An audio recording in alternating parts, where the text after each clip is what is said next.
Now we're going to be talking about a blocked practice setup. Using a block practice method in terms of swinging a baseball bat would be more beneficial than using a random practice method. This practice method set up as follows, and it'll be broken down in the next couple videos. Block practice has the individual work on one skill at a time for a certain number of reps.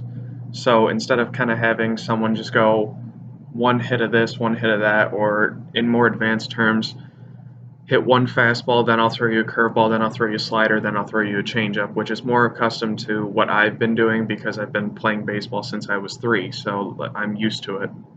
But with someone just kind of learning a skill, you want them to get the basics and not kind of get thrown into the deep end when it comes to learning a skill.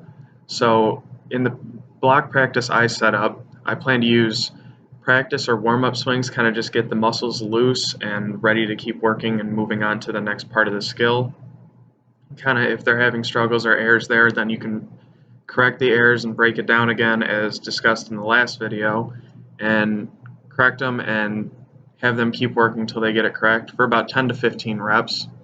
Next is hitting from a tee. This is probably the next step up because the ball's not being thrown towards you.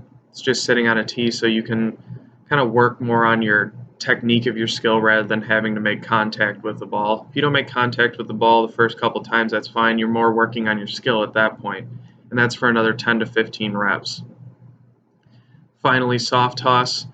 Just sitting on a bucket right next to the individual, tossing the ball up. This is more kind of getting closer to a pitch, having them work on their timing and kind of still honing the skill, but working on their timing more of having to make contact with the ball as it's being thrown.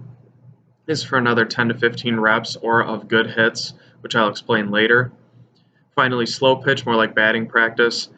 It's a lot slower than what most people would be accustomed to have played baseball, but this is kind of the ultimate or the culminating part of the skill, kind of learning how the pitch is going to be thrown out of the pitcher's hand, what it looks like coming at them. Obviously not game speed, but kind of getting them used to it.